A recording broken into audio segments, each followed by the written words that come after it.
Hi there, welcome to Real Life on the Homestead in Ontario, and I'm Marie. It's time to make some butter bites. These are super simple, and they satisfy those cravings. They almost satisfy the sugar craving because, in my opinion, they taste almost like caramel, like salty caramel. But this is a simple recipe, and we're gonna get through this in no time at all. We're starting off by simply melting down half a pound of butter.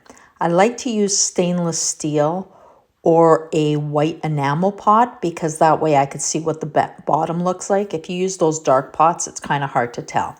As you can see, it's melting down nicely. It's almost turning into a it is a clarified butter right now, but this is the point where you would strain off and make some ghee, and I'll link the video on how to make ghee if you want to have some on your shelf. But you see the milk solids separating from the fat? Those milk solids will drop to the bottom, and those proteins will caramelize, and that's what gives you the brown butter. It is very important to watch your butter because it could go from brown butter to burnt butter very quickly. When you get to this foam stage, that's when you see the bottom getting brown, and that's when your brown butter is ready. Now, in my batch this time, unfortunately, I let it go a couple of seconds too long. So if you don't want a burnt flavor at all, maybe, err on the side of caution and pull it out at this point. See that golden color in there? That's all you need. What I like to use is these mini muffin tins used for brownies, and I put about a tablespoon in each compartment. You can use silicone pans. My favorite is to add a little bit of crisp bacon into each part. I chop it up really fine and then just sprinkle a couple of pieces on each one just for crunch. But you can absolutely do this with just butter and nothing else. You don't even have to add salt if you're using salted butter, which is what I do. And there you go. So simple. So here we are. They're hardened up. And at this point, let me point you right down here and bring you a little closer.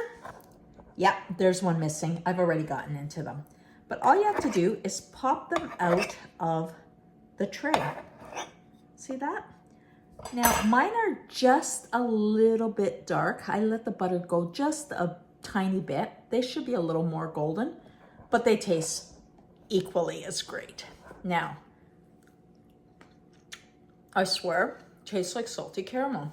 So good. I like to do them small again because I'd rather have two than have more than I really need. The bacon gives it that crunch. I don't know if you can hear it, but gives it that crunch. You can add the bacon. You don't have to. It's up to you.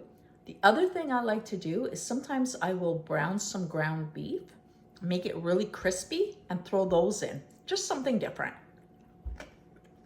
Yep, you gotta try this.